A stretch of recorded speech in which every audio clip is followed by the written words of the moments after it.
Hi everyone! Ito po yung noodles natin na house-made. Yan po yan guys, ang ating noodles.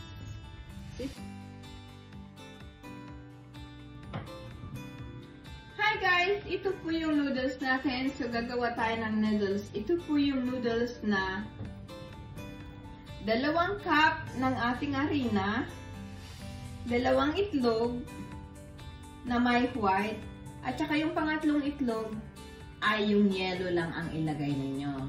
So, ayan po guys. At kaunting tubig lang. Malalaman niyo ito kung pwede niyang i-ano kasi magiging bula siya at pas makunat. So, ito po dapat ay ating hindi, kapag in-expand natin na ganyan, ay hindi siya natatanggal. So, ang gawin natin ay masamor. Ayan. Ay, i-ano natin ng ating masa-masa tayo. Ayan.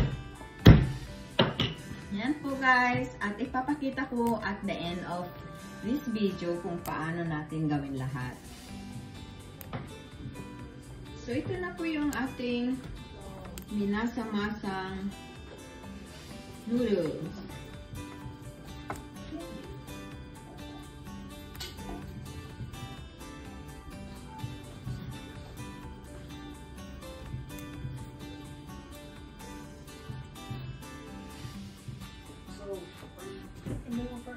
Yes, for my noodles. Yes.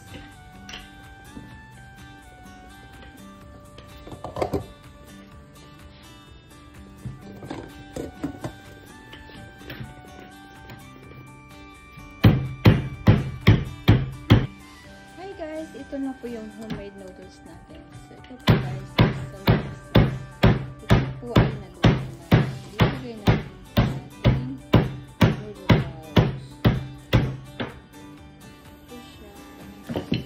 Antayin natin ng 10 minutes. At lagyan natin ito ng ating spice. Gagawin natin ang ating noodles.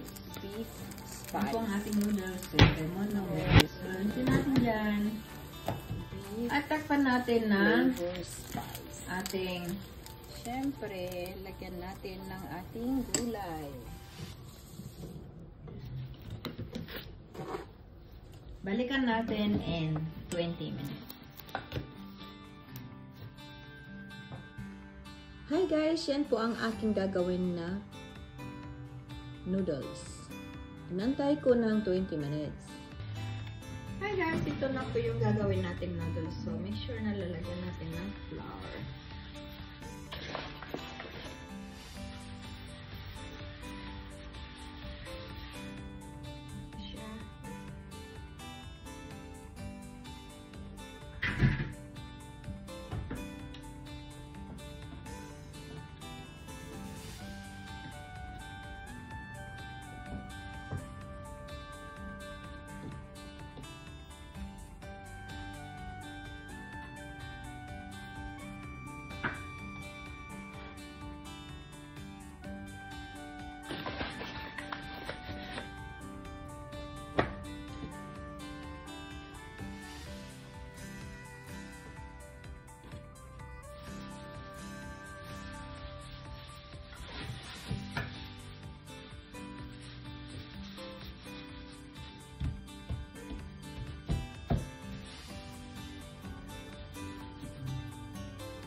Trust me, did not. Woo!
Hi guys! Ito na po yung noodles natin na ginawa natin.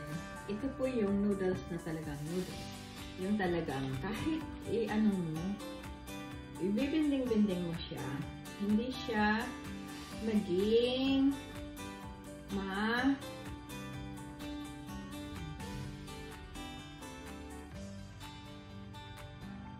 Yan po yung noodles natin. Ito yung noodles natin na kahit igaganon mo, hindi siya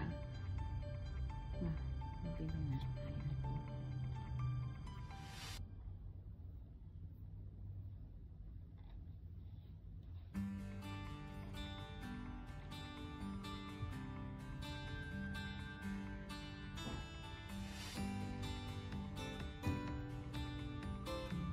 Hi everyone! Ito po yung noodles natin na house-made. Po yan guys, ang ating noodles. So, ito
Hi guys! Ito na po yung noodles natin. So, pwede natin i-squeeze na ganyan for storage.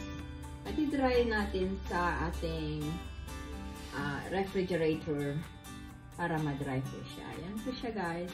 So, kaya wisik-wisikan natin ng mga ganito para siya ay hindi siya magkakapit. Ayan. Ayan po guys. So, marami pa akong gagawin. Ayan po siya guys. Ito po yung magkadikit-dikit. Masyadong dikit siya kasi hindi ko nilagyan ng maraming flour. So, ayan po guys, ang gagawin natin, noodles. Ayan. Noodles ni Emma B. Hi everyone! Ito po yung pinamakahabang noodles na ginawa ko sa bahay. So, ito po yung noodles na pwede natin gawin na kahit wala tayong kasangkap-sangkap, basta may sarili tayong itlog at manok. Ayan po guys, ang ating noodles. May itlog lang at kaunting asin at kaunting tubig lang po. Itlog po lang, 2 itlog sa 2 tasang harina. Hanggang sa masamasahin nyo po ito ng pagkatagal-tagal hanggang sa hindi siya maputol. Pagka ginaganyan nyo, hindi siya mapuputol. So, ayan po guys, ang ating noodles na pinakamahaba sa balat ng lupa. Ito po yung ay pwede nating binat-binatin. Ayan po guys, ang ating noodles. Ayan. Noodles for right. Easy to make.